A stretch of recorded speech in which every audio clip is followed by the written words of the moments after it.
Welcome,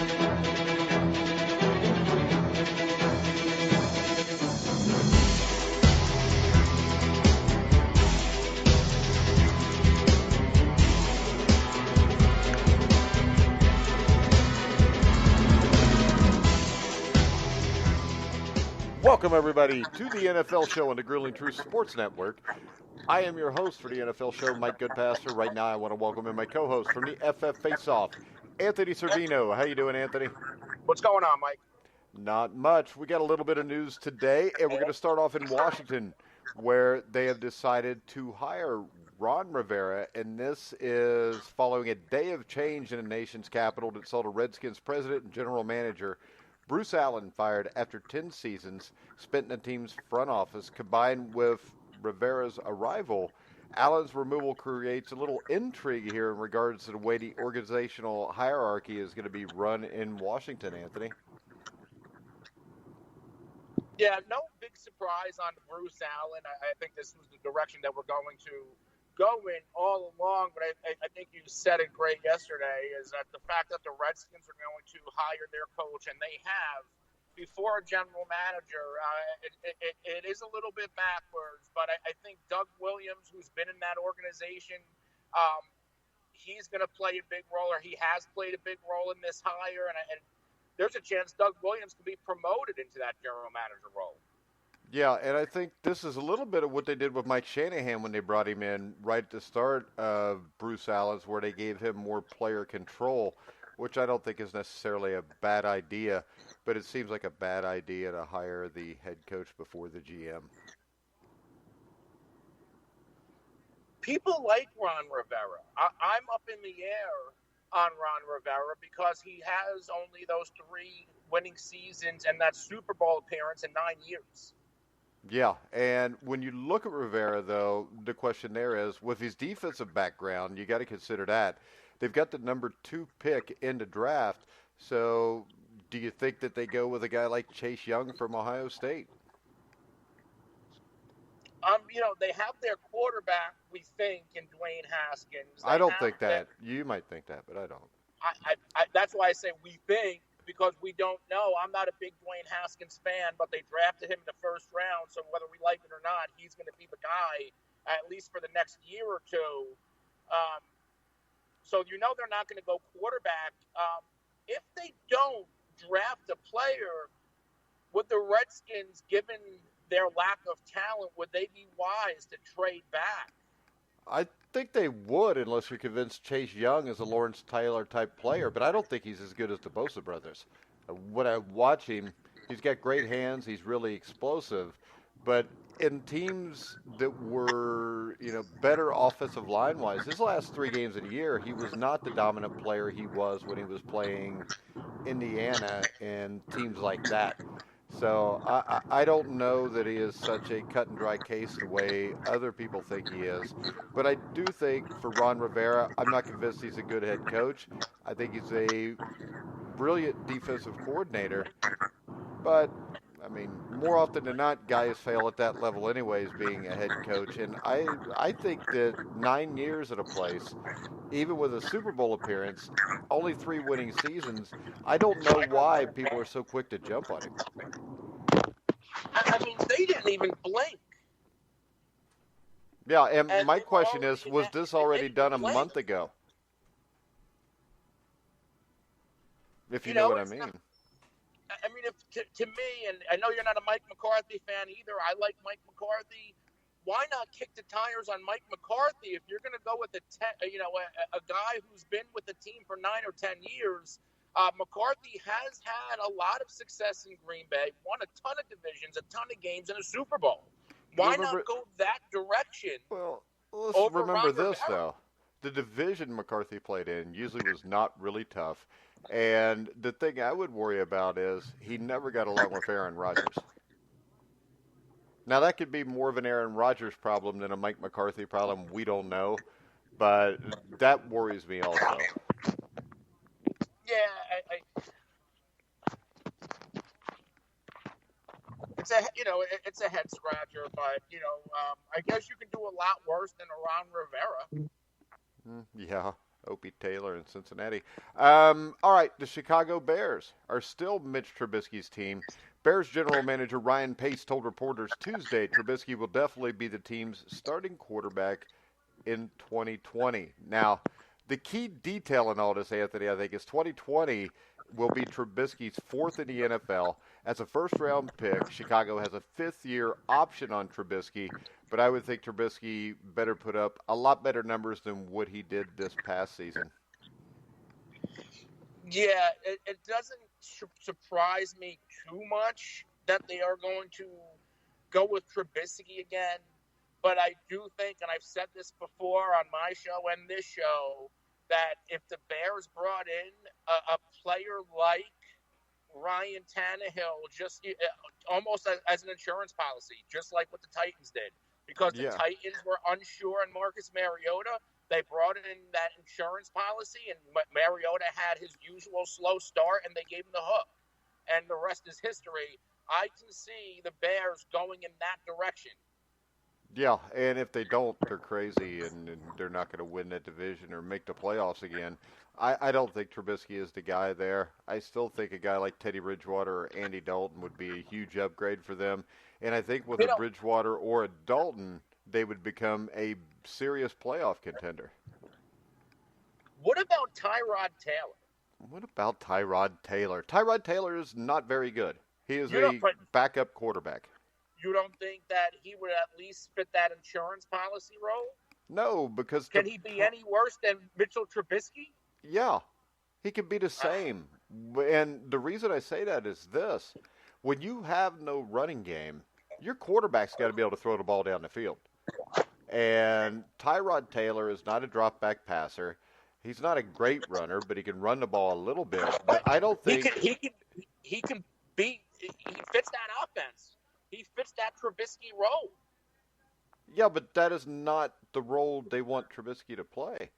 I mean, I would think this. With Matt Nagy's history, he would rather throw the ball. And he had a guy who was a downhill between the tackles runner in Jordan Howard, and he let him go because from everything I'm told, he didn't think that Howard fit his offense. And he went out and he drafted Montgomery. He brought him in because he fit the offense. The only problem is the offense he wants to play, the quarterback has to be able to make every throw on the field. And my point is this. Tyrod Taylor cannot do that, just like, Mitch Trubisky can't do that. So from what Nagy looks like he's doing, he's trying to build the offense he wants instead of fitting it to the players that he has.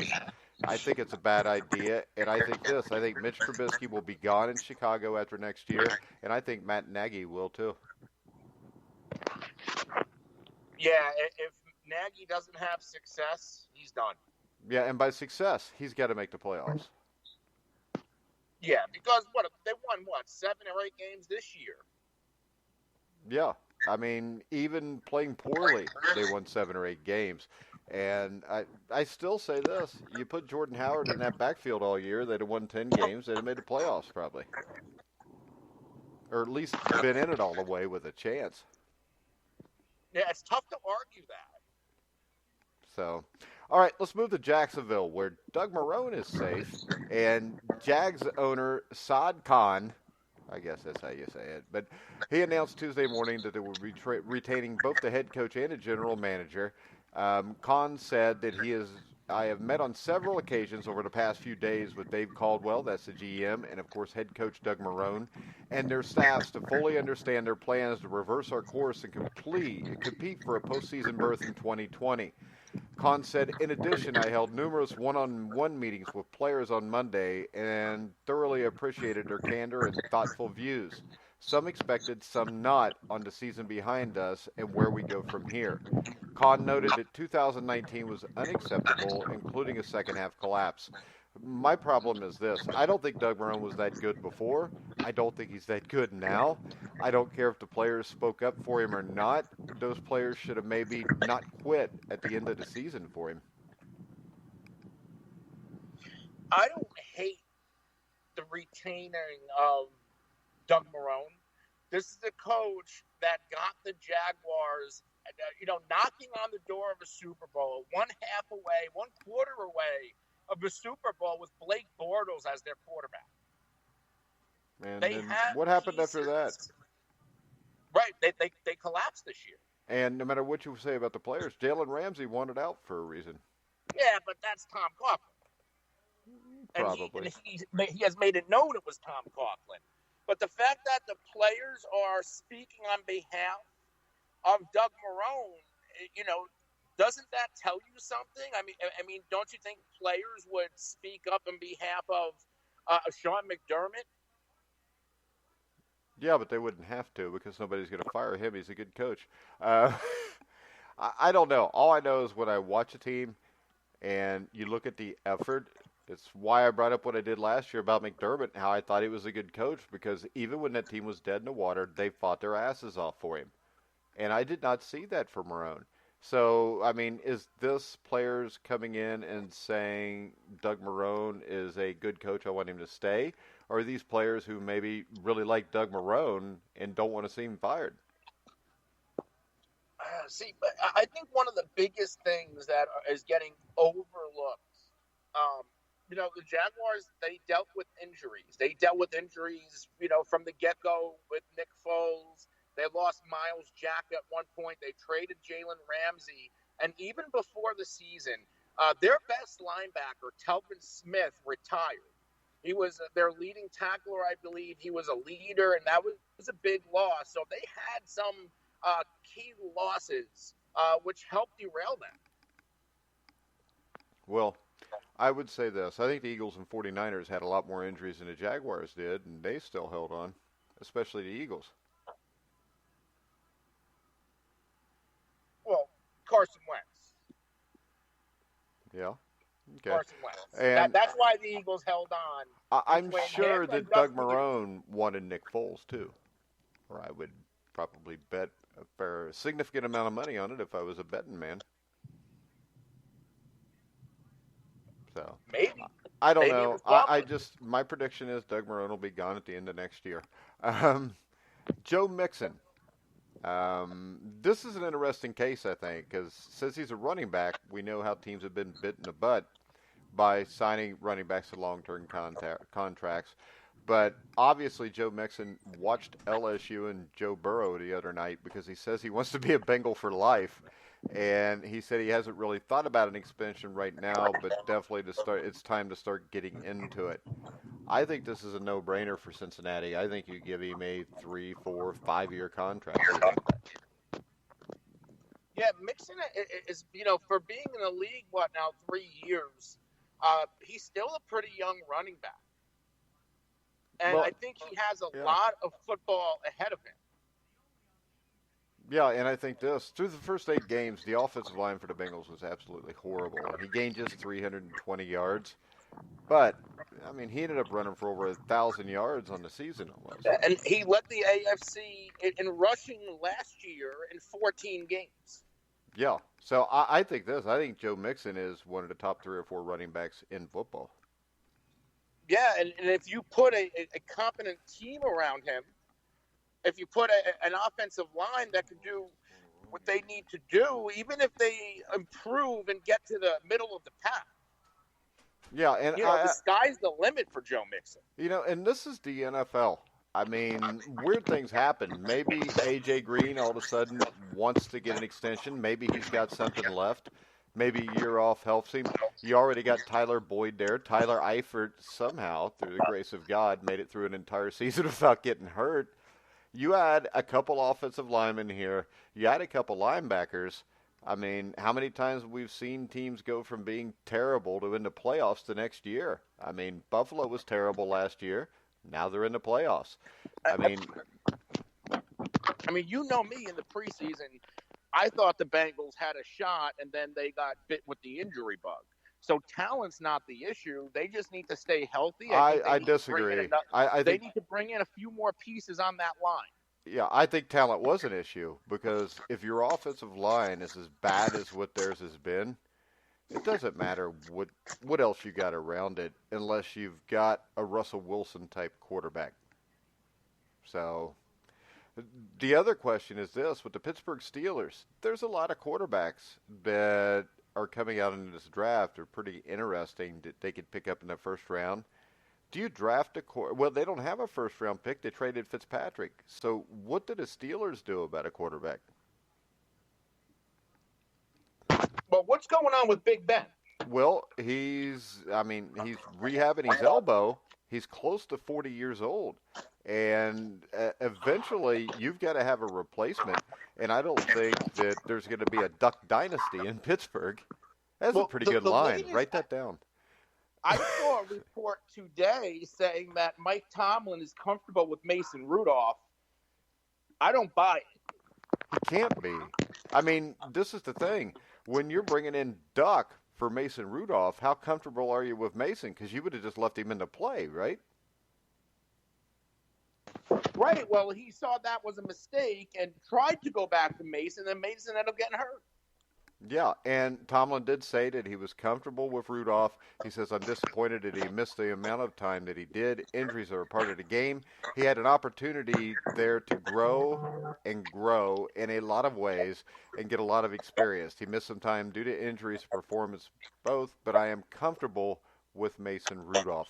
I can tell you this. If Joe Burrow's in Cincinnati, Lamar Jackson's in Baltimore, and even Baker Mayfield in Cleveland, I don't know how you could be comfortable rolling with Mason Rudolph. No, barring a tremendous improvement. I mean, you saw the games, I saw the games, and stats don't lie. They coddled Mason Rudolph. They didn't let him throw the ball sometimes more than 5 yards. Yeah, where they did let Duck throw the ball down the field.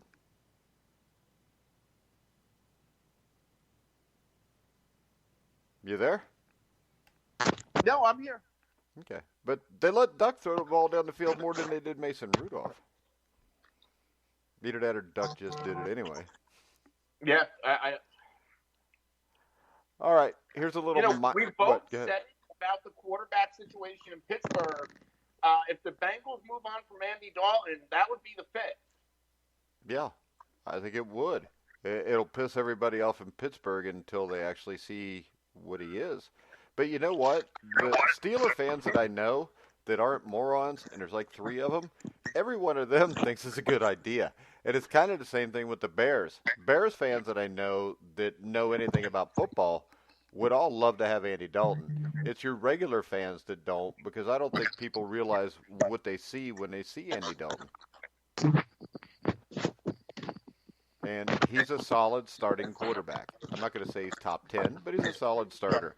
All right, the Miami Dolphins ousted a one-time offensive coordinator to bring back an old veteran out of retirement. And a day after firing Chad O'Shea, following his first season as their coordinator, Miami will named Chan Gailey as its new offensive coordinator. Gailey is 67 years old. He last guided the New York Jets in 2016 to a lackluster finish, to say the least, before heading into retirement after being a coach for 42 years. He was the head coach with the Dallas Cowboys in 98 and 99 and the Buffalo Bills 2010 through 2012, and coordinated the offense for 5 different squads, including the Dolphins in 2000-2001. Is this a good move by the Dolphins or a bad move? I mean, he's been out of football for a year or 2 now, Chan Gailey. Yeah, since 2016. I don't hate the move, but, what are we going to see out of Chan Gailey? What is he going to have to work with? That's the biggest question. How about this? I think it's notable that his last 5 years of coaching with the Bills and Jets, Ryan Fitzpatrick was Gailey's gunslinging quarterback. So maybe they retain Fitzpatrick. I think they will. I think if nothing else, maybe they draft a quarterback in the 2nd or 3rd round and then just go with Fitzpatrick. And then let the young quarterback develop. Yeah. I mean, if you're going with a later... I mean, the guy that would fit this to me is Jacob Eason from University of Washington. I think he's a guy that people are really overlooking, that I think is better than some of those guys that are considered better prospects. But I think if you could get a Jacob Eason, in the 2nd round early, or you may have to reach and pick him, where did the Dolphins pick now? Somewhere between 5 and 10? Yeah, I mean, with their little bit of a run in the second half, I don't think they're going to get the top quarterback prospects. Yeah, and my question is, what kind of success has Chan Gailey really had? Not much. I know. So he's 67 I years mean, old. enough to get Jerry Jones's attention to make him a head coach, I guess. Yeah, but Jerry fired him after 2 years. Jerry doesn't ever fire anybody after only 2 years. Hell, they gave Dave Campo longer than that, didn't they? Ugh. I You don't remember like, Campo. you don't like Dave Campo? Dave Campo to you is the same as Dave Shula to me. You mean Mike Shula? No, Dave Shula, the former Bengals head coach. Because anytime somebody says Dave Shula to me, I go, ooh. Because he was terrible. I think he won 19 games in 5 years. But was there also a Mike Shula? Yeah, there's a Mike Shula. He's been a coordinator a bunch of places. Okay. And they're all Don's boys, and the apple fell pretty far from the tree on all those. But, all right, Dalvin Cook, as expected, is good to go for the Minnesota Vikings wild card playoff game against the New Orleans Saints on Sunday afternoon. I think he has to play, he has to be healthy, and he has to play the whole game for them to have any kind of shot at all in New Orleans, Anthony. Yeah. I like Dalvin Cook a lot. I think he is going to play a big role into the success or the failure of the Vikings in the postseason. But, yeah, the Vikings do not have a shot without Dalvin Cook in a lineup. And, yeah, Mike Boone had an okay game, but it was the final game of the season, was meaningless, and it is what it is. Yeah, and the Browns have asked to interview Greg Roman, and John Harbaugh has granted that request. Also, let's see, the Browns are going to interview McDaniels, but they can't until after New England's wild card game against Tennessee on Saturday. And Jarvis Landry believes he knows what the Browns are missing more than anything else.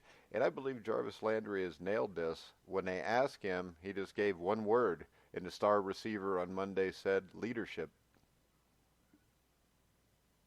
I mean, does it really shock you? No. But it shocks me sometimes when these guys actually get it. So, what's the Jason Garrett update? He's still the coach. Right now, he's technically still the coach. I believe his contract officially expires tomorrow. And if that's the case, they don't have to pay him any money if they do let it expire. They say that the Cowboys, they're run like a family. There's a relationship with Jones and Garrett. So I do think that Jones does the right thing by Jason Garrett and lets him, and they just mutually part ways rather than just firing him. All right, now it's 6 1/2 dozen the other. The other question with the Cowboys, and I know because I'm a Bengals fan, I know how this goes because I'm still worried they may not pick Joe Burrow. But the longer this goes on, you get a little bit more nervous, though, don't you? A little bit. Okay. The other problem I see with the Cowboys is 23 unrestricted free agents, headlined by quarterback Dak Prescott, number one receiver Amari Cooper. What do you do with Dak if he still wants to be one of the highest paid quarterbacks in the NFL? I think the direction the Cowboys are going to go into, and I get some heat on Twitter for this because I put it out there. I think Dak, he's a team guy. That whatever decision that the Cowboys make, I think he'll be good about it. He's not going to be in Cabo like Ezekiel Elliott. I think they're on a wait and see because, Dak had a ton of passing yards, but so did Jameis Winston, and so did Phillip Rivers. And I think of the top 5 passing yard leaders, I don't think one team's in the playoffs. And Dak has also had games where he did not throw a touchdown. He threw for 150 yards and an interception.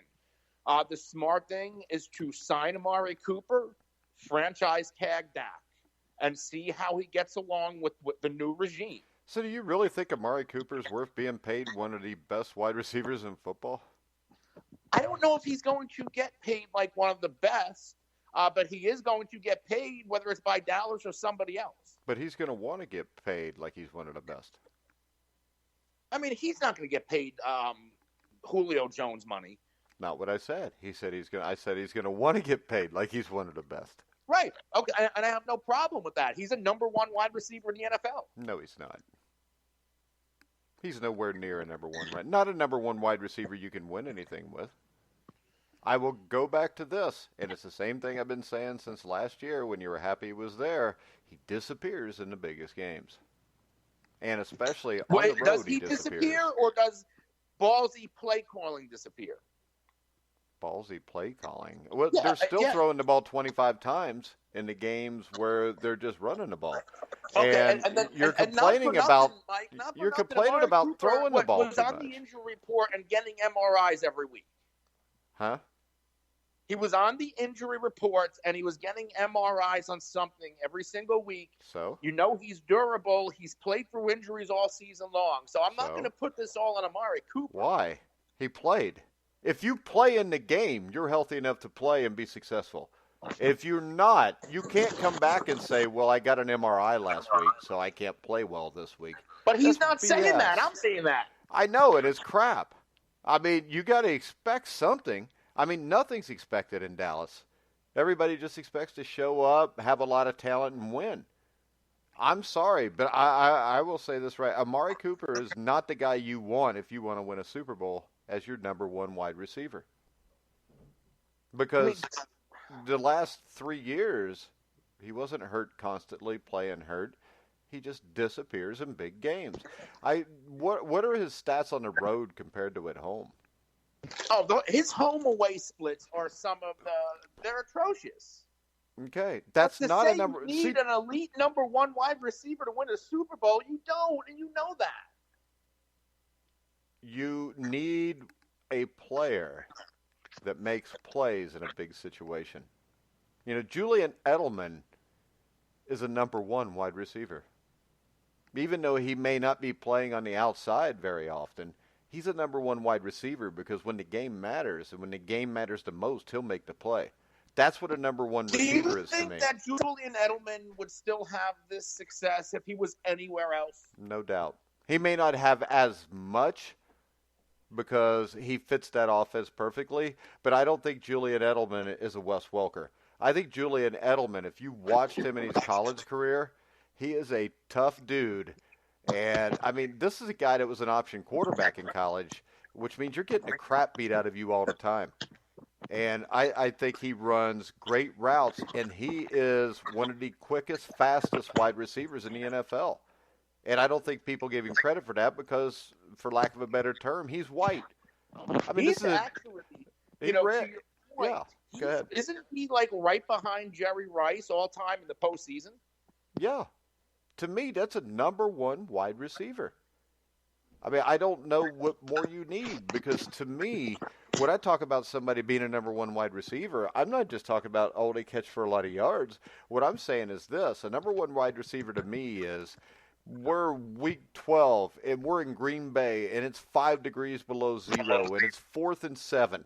And I need somebody to run a little curl route or a sticks route at 8 yards, catch the ball while 2 people are just knocking the snot out of him, and he catches the ball and gets the first down.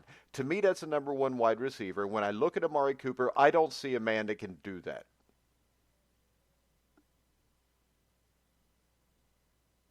But that's a I don't know. Those are the kind of guys you need to win championships.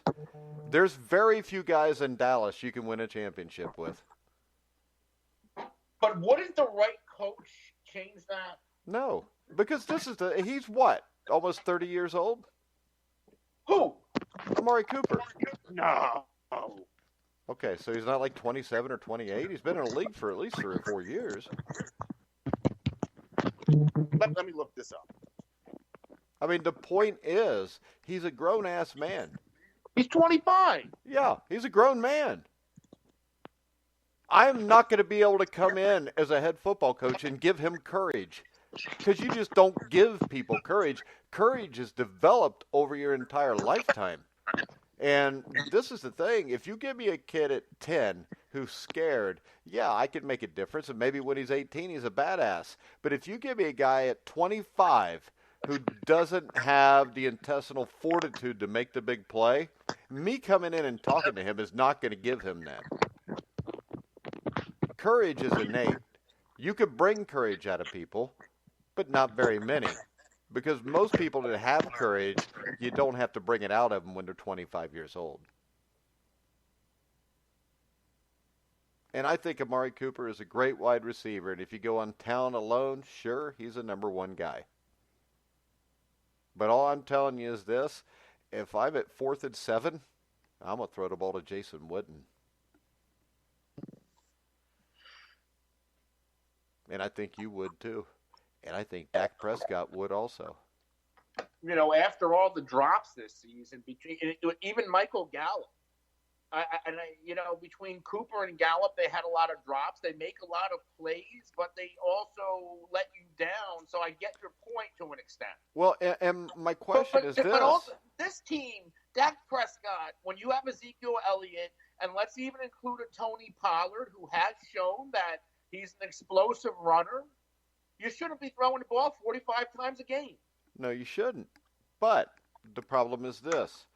Still, eventually, to win a championship, you're going to have to throw the ball. And I'm just saying this. I'm saying that the Dallas Cowboys, character for a team is reflected in your leadership. Getting rid of Jason Garrett and getting a tougher guy in there will help. But the other thing that will help is getting guys like Amari Cooper off of the team to make a statement. And that statement is the culture is going to change. Wide receivers come a dime a dozen in the NFL. There's all kind of wide receivers that can play. And if you're going to be a run first, there is. Amari Cooper's dime a dozen too. A guy with a ton of talent that when things get tough doesn't get it done.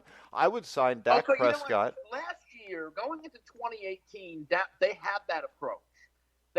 They let Dez go, and this was before they traded for Amari Cooper, and they ran with Allen Hurns and Tavon Austin, and Dak Prescott couldn't get out of his own way. So, yes, if you have Carson Wentz or a Tom Brady, you can get away with having average receivers. But with a player like Dak, and I love Dak, he needs talented guys around him. Yeah, but he needs talented guys that are tough, not talented guys that will drop the ball or disappear in a big situation. And see, I think this. I think more of Dak Prescott than you do. I think Dak Prescott's whole issue is he's rolling in Dallas with a bunch of front runners. I don't think Dak Prescott is. I think Dak Prescott's tough as hell. I think that he fits in somewhere between number 8 and number 12 as best quarterbacks in the NFL. My problem in Dallas is nowhere near Dak Prescott. It's kind of my problem in Cincinnati wasn't Andy Dalton. Andy Dalton and Dak Prescott are good enough to win, but you got to put people around them that can win. And by putting people around them that can win, it's not necessarily athletes, it's mentality. You got to have people that are willing to go to war for him. And when you got wide receivers constantly dropping passes in big situations, that's an issue. I mean, if you can't catch a pass and you're an NFL wide receiver, you either don't work hard enough or you have concentration issues. And Dak Prescott is not the problem in Dallas. The problem is everything around Dak Prescott. And I'm not saying Dak is the problem. Yeah, Dak needs to be re-signed and kept. Ezekiel Elliott, that offensive line, you re-sign all of them, you re-sign the defense. But you know what? Give me some new wide receivers. I mean, Cole Beasley was a big loss for that team. Yeah, and look what he's doing in Buffalo. Yeah. And I'll keep saying it. He's the most underrated skill position signing of what? It has to be the past at least year or two, maybe more. Yeah, because Cole Beasley can play. And, I mean, if you look at the old Cowboys teams, like in the 70s, Drew Pearson, Tony Hill, those were guys that stepped up, and they played better in big games. Michael Irvin played better in big games. And what you had also there was guys like Doug Donley, Golden Richards. They made big plays.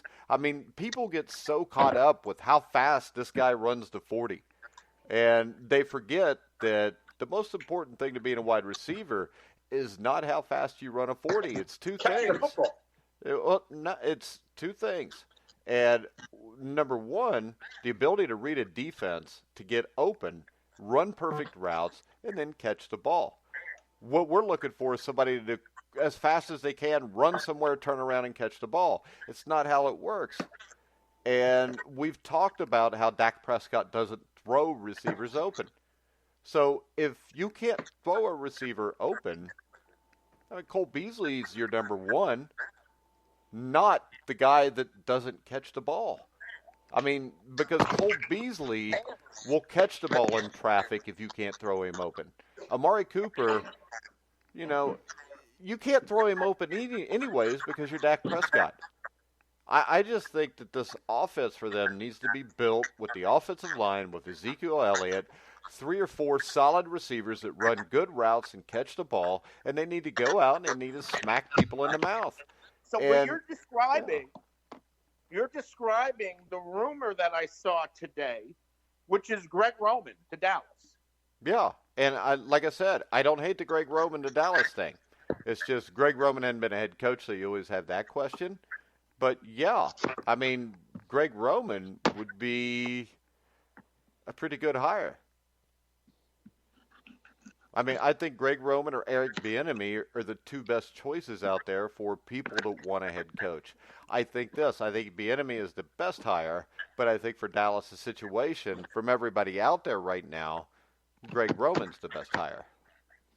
Not saying he's the best available candidate, but he's the best available candidate that fits what I would want to do if I was the Cowboys GM.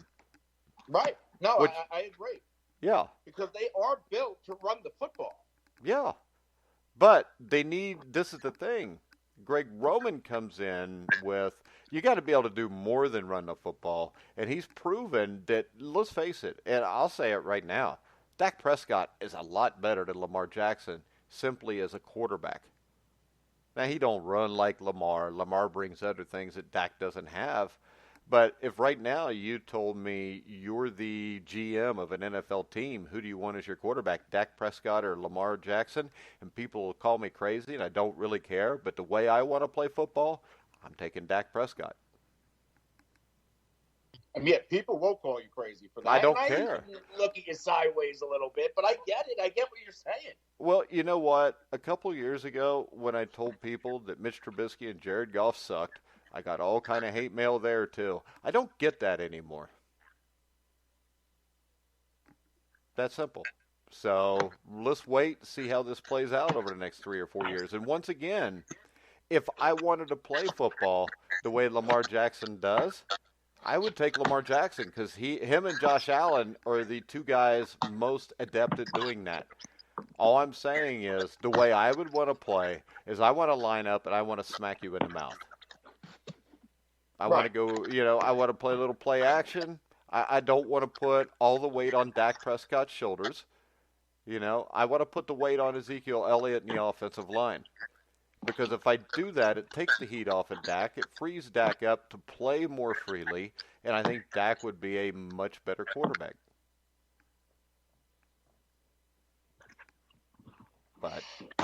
And you know what? If the Baltimore Ravens, let's do it like this. If you were to put Lamar Jackson in Dallas and he had to throw ball 50 times a game, do you think the Cowboys would have even won 7 or 8 games? With Lamar Jackson? Yeah. Trying to throw the ball 50 times a game. Probably not. No. Because Dak throws the ball better. Now, Lamar might have been able to win a game that, they lost because he takes off running. But I also think that maybe a couple of those games Dak won throwing the ball, Lamar couldn't have pulled off. So... Yeah, and also, it's system. Lamar Jackson needs to be, he's a perfect fit for Roman. Yeah. And I also would like to bring up the fact that I got a lot of hate mail, too, when I said in March that the 49ers would at least make it to the championship game and possibly the Super Bowl. So, there you go. I hate to bring it up every time I'm right, but I just like to so I can hear it, because you never bring it up that much. I bring it up when it's warm. I know. I'm just kidding. All right. Anything else you want to talk about before we sign off today? No, I think we just about covered it. So what's next? We preview the playoffs on what, tomorrow, Thursday? Well, no. If you said you didn't want to do one tomorrow, so I was figuring maybe we'll get a hold of Sam Teets, see if he wants to do his final quarterback rankings for the year on Thursday, and then Friday we'll just break down all the playoff games for Saturday and Sunday. Okay. All right. Hey, tell everybody. Number one, it's time for you to brag a little bit. Tell them where you finished overall in the Fantasy Pros contest this year. I finished 15th overall for the season in the Fantasy Pros Experts Consensus out of 129 rankers. This was my second year in it. I didn't do too hot. I finished 50th and 52nd at wide receiver and tight end, but I finished 7th and 11th at quarterback and running back. All right. And how do people get selected for the Fantasy Pros to be on that? I think you have to obviously have a website, a fantasy website, and you apply. Yeah.